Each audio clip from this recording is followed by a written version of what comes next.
So, as you know, the theme for the conference, Evolution or Revolution, is Philanthropy Future Ready. We deliberately chose a theme that was ambiguous, that would cause conversation, cause discussion, and cause debate. And to have honest conversations around whether we really are ready for the next stage of philanthropy in Australia. So whether you're a funder, social investor, philanthropist, non-profit leader, educator, policymaker, this is a conversation you must be part of, hence the debate. And who's going to decide how we're faring? Who's going to answer the conference question? Well, that's you guys. And we've got live voting on the app. Once your decision is made, we will push the results out to you so that you will know the answer. So without further delay... Oh, no, you guys are right. Some water? Yes. Yes. No, we need to feed these guys too. Thank you, Kat. So I'm going to introduce our two teams. They're being nice now. Let's see what the next few minutes transpires. So I'd like to introduce Tony Kalm on the end, President of the Acre Fund from the US. Thank you, Tony. Sue Cunningham, President of the Council for Advancement and Support of Education, CASE, who's also from Washington in the US. And our very own Michael Lynch from the Sydney Community Foundation. This is our affirmative team.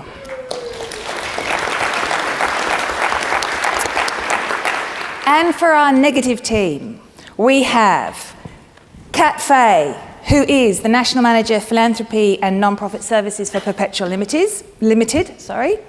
José Ferrão, Executive Vice President, International Network for United Way from the US, and Lani Evans, Foundation Manager for Vodafone New Zealand Foundation.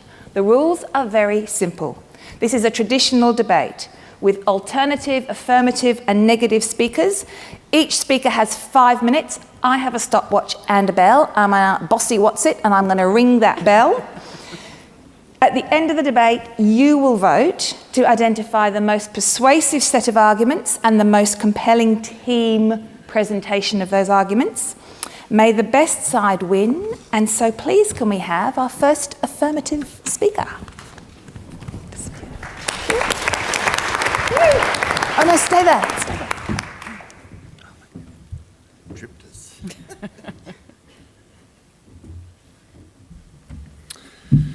So we are the Yes team, and first let me say how excited we are to mop the floor with the No team. So philanthropy has always been future ready, to meet a need, to adapt to a market failure, and it has proven capable of being on the front lines of the need for social change. So few solutions that meet the fundamental needs of the poorest of the poor will generate profit ever, most likely. Okay. Second is that overcoming market failures, whether it's curing a common disease or supplying clean water to a vulnerable population, will always require subsidy. Even Coca-Cola lost money 12 years in a row when it entered Africa. It did not become profitable in Africa for 12 years. Apparently, it's quite a habit-forming substance as well.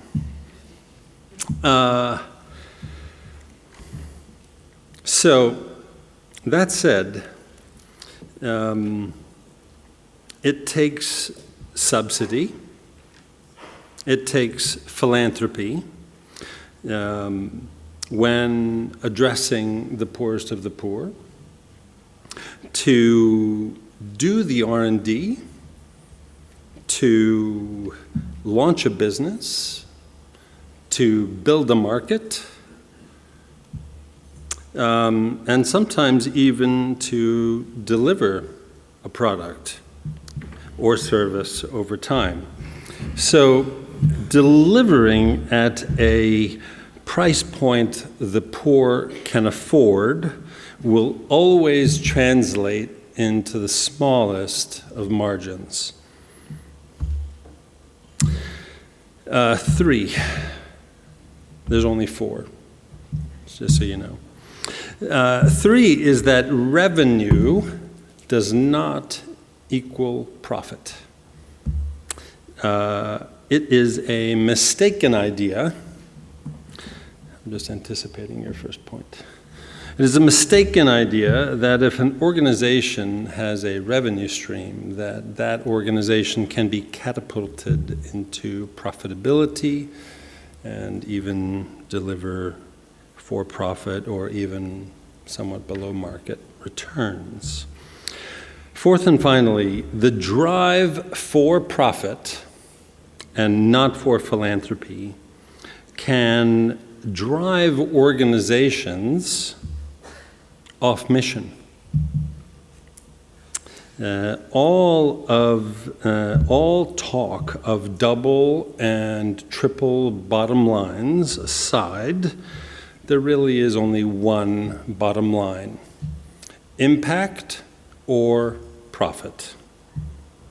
And we know that the demands of investors can pull organizations towards better off customers who are able to help organizations provide that profit and those returns for their investors. Thanks for your attention.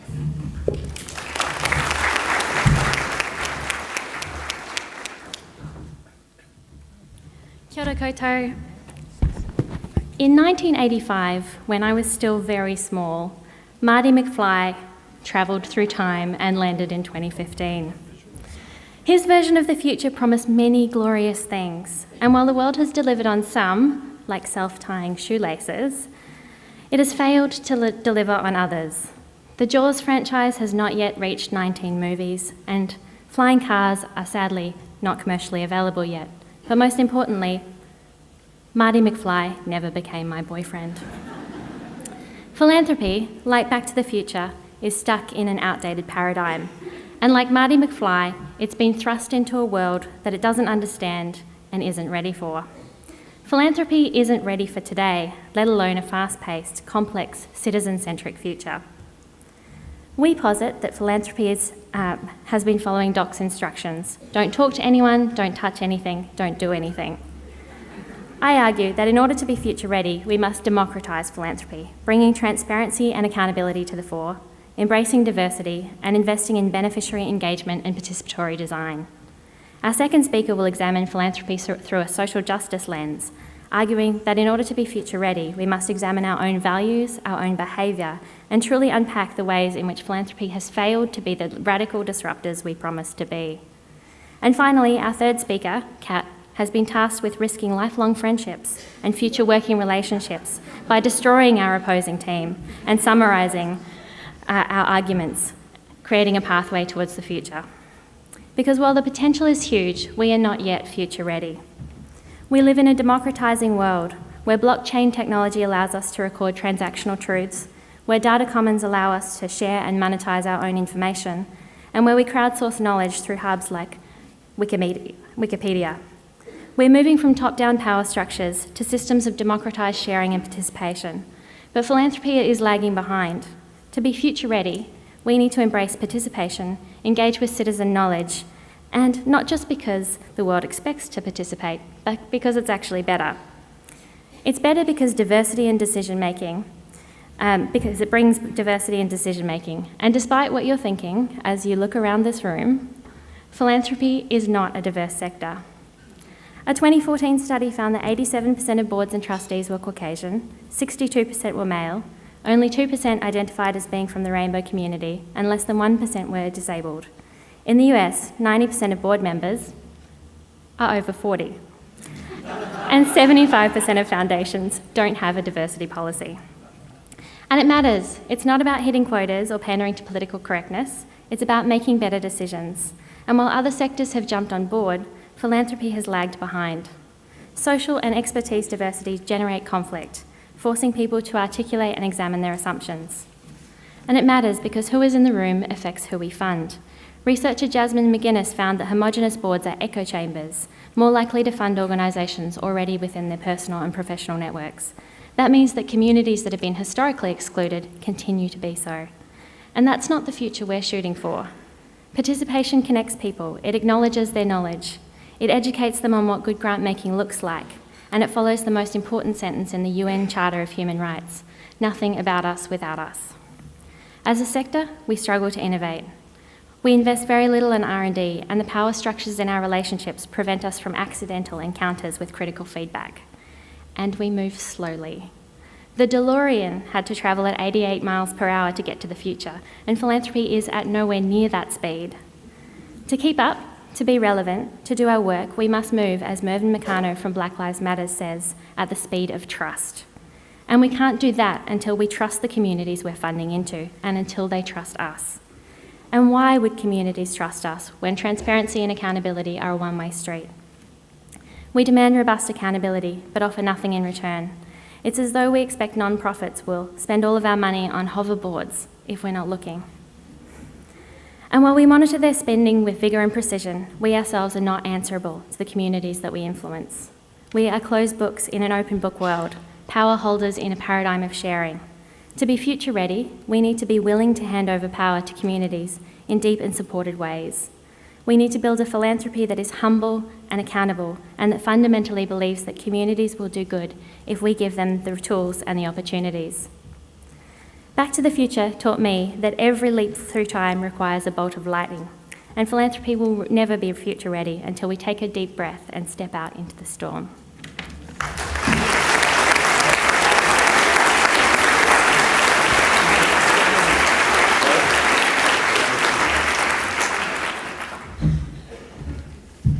Well, Lani, thank you very much for that. I think that's a sad perspective to address this magnificent audience with. We are all gathered here, I think, at the Philanthropy Australia conference to focus on philanthropy. And after all, what does philanthropy mean? Well, it is the love of humankind.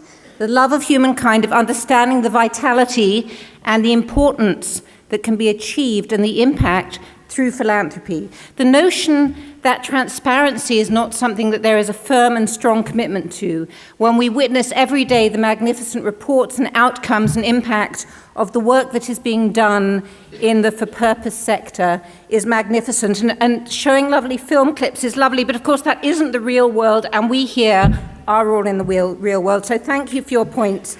I'd like to present a counter perspective.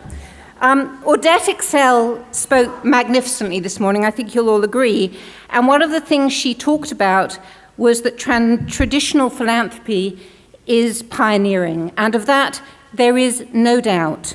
And although philanthropy in its current form, in the way that we are undertaking engagement in philanthropy now, is only about 100 years old, the origins of philanthropy go back many, many centuries before that.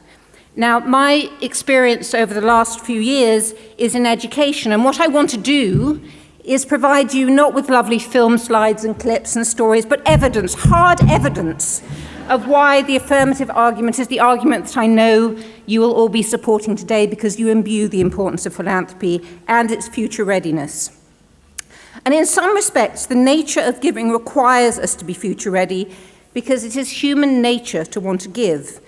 And of course, there are many philanthropists in this room and in other parts of the world and here in Sydney and Australia who are very well known, but many are not. Many are donors who are giving because they want to respond to different issues on a daily basis, whether they be around natural disasters or whether they be about longer-term issues.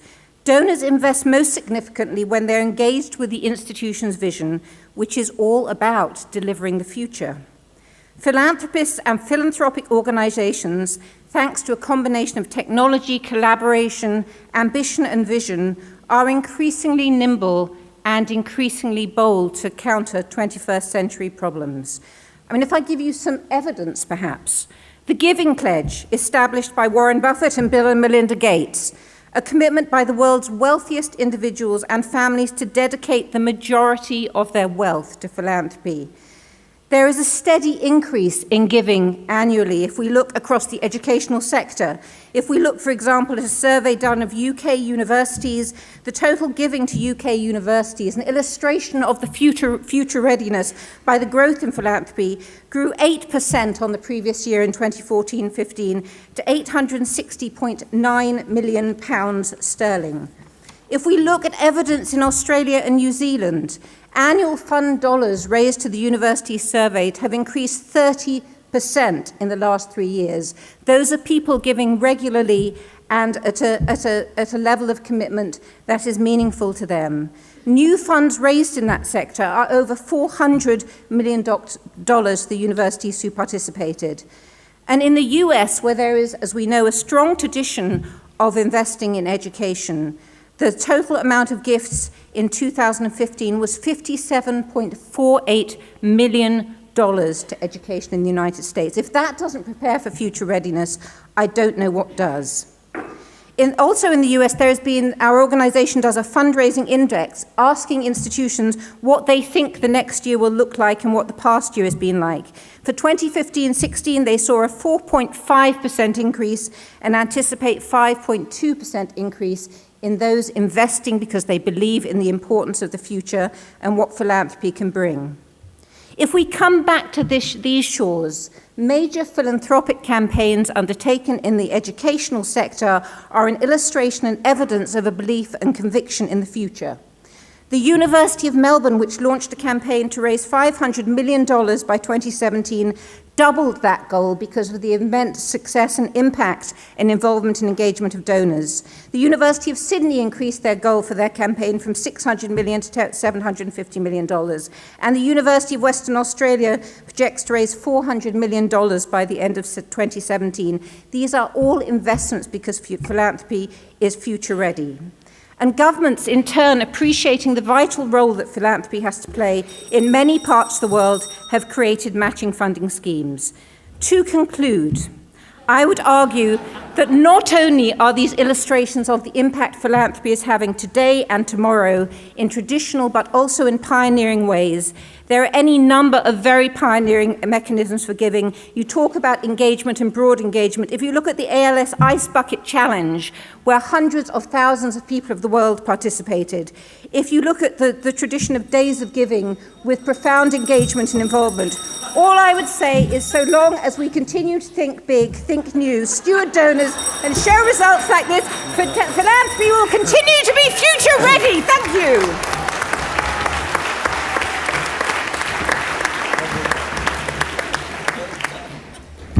Thank you, and thank you very much for staying here and listening to us this afternoon. I've now been in the country for 2 weeks, and I hope that this is not my last day, and I have one more day at least, that you don't chase me out after this afternoon. If you were expecting an American accent, I'm sorry, my apologies, that's not what you're getting this afternoon.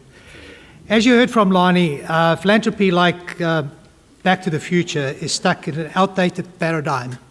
And like Marty McFly, it has been thrust into a world that it doesn't understand or know how to engage with. Philanthropy isn't ready for today, let alone a fast-paced, complex, citizen-centric future. Lani has convincingly argued that in order to be future-ready, we must democratize philanthropy, bringing transparency and accountability to the fore, embracing diversity and investing in beneficiary engagement. And this is where I think we start to differ substantially. All the data that you provided us is all about the amount of money being raised. It's all about the amount of money being accumulated. It doesn't talk about the outcomes that this money is creating. So, some of the complexity of today's philanthropy is the fact that while wealth is being created at a faster pace than ever, it remains concentrated in a few hands. The new social media platforms created by tech industry have been used by movements like Arab Spring, Black Lives Matter, and yet children are mining cobalt for smartphones. Dr. Franklin earlier talked to you about what's happening in the US. And in the US, nearly 1 in 6 live in poverty. The income gap continues to grow, and 3 out of 4 black children, 3 out of 4, will live under the poverty line for at least 1 year before they're 18. Those are the outcomes we need to change. Can philanthropy do enough to redress these inequalities? Or is there something more fundamental at stake here? Martin Luther King Jr. said that philanthropy is commendable, but it must not cause the philanthropist to overlook the circumstances of economic injustice, which makes philanthropy necessary. Taking a leaf from King's insight, we should ask ourselves whether we have answers to the following questions. How does the 21st century philanthropy contend with the economic system that makes it possible and makes its investments necessary? Should it address the structural inequality of which it is a symptom, and if so, how? In this future world, accumulating resources in the hands of the few, whether for social good or for private benefit, will be recognized as fundamentally unequal, unfair, and unjust. The large portion of foundation giving serves as tax write-off for the wealthy, and it's often directed at shoring up an individual or a family's influence, culturally, professionally, and politically. According to the National Committee for Responsible Philanthropy, a mere 14% of annual foundation funding goes to social change. Ultimately, this calls on all of us to think differently about how philanthropy operates in the 21st century. If we understand philanthropy as the product of an economic system that produces great inequality, then thoughtful funders must come to terms with their role in that system. They can choose to play around the edges. They can take big risks and challenge the ways in which wealth and power are accumulated. Social movements like those for civil rights, abolition, and women's suffrage change culture. They transform the landscape of what's considered possible. A key feature of social movements is that they're led by the communities most affected by particular forms of injustice. They certainly involve ecosystems of diverse work, from advocacy to organizing in marginalized communities to engaging mass media and business community. But solutions are not fashioned from above. They are developed by those most in need of change. Should philanthropy address its existential crisis? The fact that the wealth it relies on comes from the same system that perpetuates the problems it aims to solve? And we must truly listen to their answers for the philanthropy to be ready for the fast-paced, complex, citizen-centric future. Thank you for your time.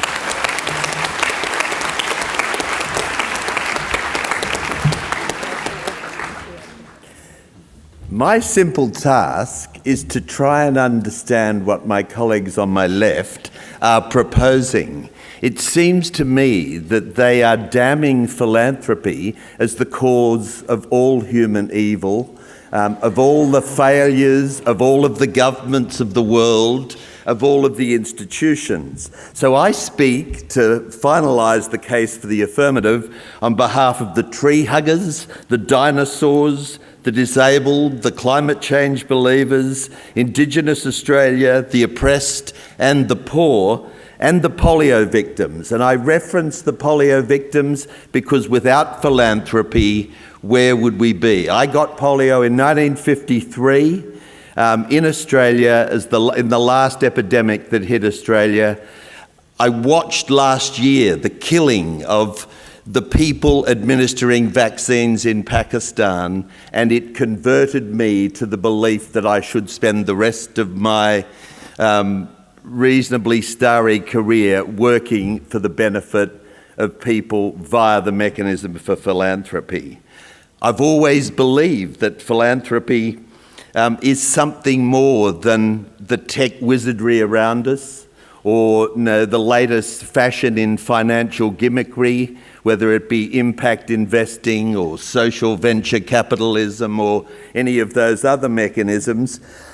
Philanthropy is a form that has developed over hundreds of years, and it has proven over the course of time that it can deliver three things which are fundamentally important and real benefits that Back to the Future or Uber or Airbnb just can't deliver to us. And those three benefits, which make me convinced that, in the words of Amelia Telford, if philanthropy is not future ready, what choice do we have?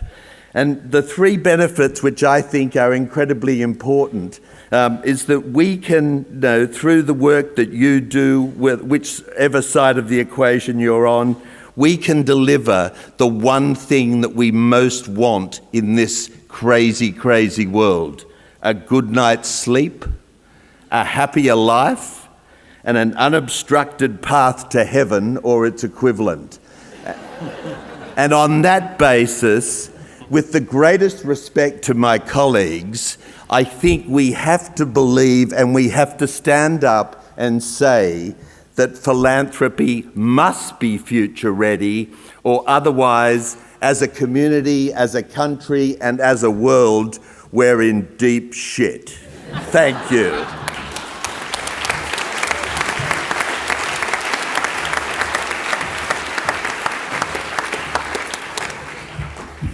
Friends, colleagues, people I bought coffees for today on the promise of voting for the right side. The creation of the future never stops. It's happening today, it was happening yesterday, and by the time this conference comes and goes, the future will be influenced by what we've learned here today and what we have ignored. So when we ask whether or not philanthropy is future ready, we're really asking whether we have a sector today that is ready for the world of today. Are philanthropists of today working in the best way possible to create the best possible tomorrow? I think with Lani's help, we've probably safely sewn up the fact that our philanthropic governance structures, which still look and act and function much like they did 100 years ago, are barely today ready, nor are they future ready. They were designed for another time and for another purpose. They keep out those voices that must be heard, those individuals, those organisations, those communities that we call beneficiaries when we should be calling them co-creators for the future. My good friend José ran a mouse under the elephant in the room, and in doing so asked the question we must ask ourselves in philanthropy every day. Is philanthropy today part of the problem or part of the solution? And we don't need to destroy the modern capitalist system to enable ourselves to do something about the response to that question. We can do it as funders by asking ourselves simple questions. Do we enforce arbitrary overhead limits? Are we loath to fund core costs? And if so, why? Are we too caught up in understanding the individual impact of the projects that we fund for the sake of attribution at the expense of the impact of the organisations we support? And finally, my dear friends, I ask you to honestly consider this. Is philanthropy as accountable to the organisations it supports as it asks the organisations it supports to be to it? Our colleagues on the affirmative team have made some strong points.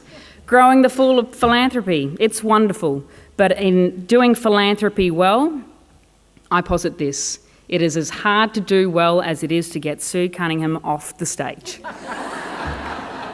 And apparently changes in giving approaches are simple gimmicks.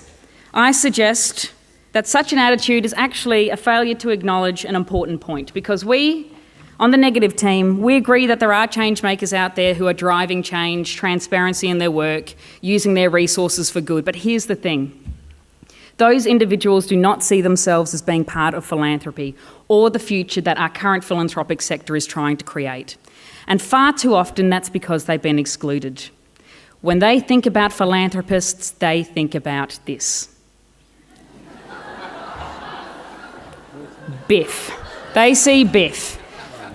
And if we're really generous, perhaps they see this.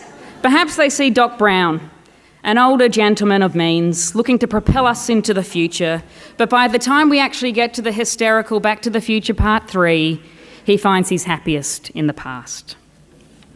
All the real advances that we have in giving and creating change are being shaped by those who have traditionally kept outside of the philanthropic sector. Young people, women, individuals operating in the developing world, and those who are not of high net worth. They've had to design and build new systems for giving through enterprise, peer-to-peer systems, crowdfunding. If our friends on the affirmative side ever wish to claim them as being evidence of philanthropy being future ready, they do so without the express permission of those future makers. They haven't asked for the philanthropy monkia because it stands for something that never represented them, and we can change that. Being future ready isn't about technologies or approaches, it's simpler than that. Those things will follow. We must learn as a sector to be open to criticism, to self-reflect on our role as a funder within civil society, to question and allow ourselves to be questioned, to make spaces for all voices, to break down as much as we can the inherent power and balance that exists. We must invest in philanthropy research and in those who wish to create new ways of giving. We must invest in the peak bodies that might help us to do this work better than we have in this country for the past 100 years. We all, every one of us in this room, care about the effectiveness of philanthropy. We can walk out of here today satisfied that the future of philanthropy that we are currently building for ourselves is good enough, or we can truly get excited about what's possible if we open up the tent, encourage philanthropy to be something that's in the domain of every single one of us to influence and engage with. But it starts, my friends and colleagues, with the simple truth. We must acknowledge that we are not future ready and move forward together. Thank you.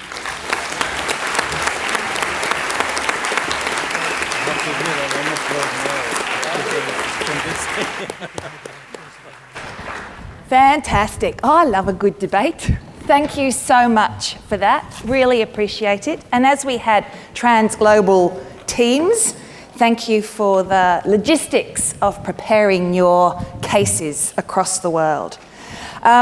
So thank you all very much. Thank you so much, Lani. Thank you very much, José. Thank you, Kat, the negative team.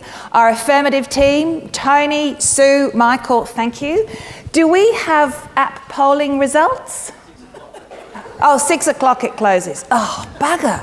I don't know if I can stand the suspense. Should we go old technology? No? I'm sorry, the yes wins. All right, we can go old technology, new technology, and we see what works. Sorry, I can't wait. So, for the affirmative team, hands up and a roar. Oh my God! Really? For the negative team, hands up and a roar.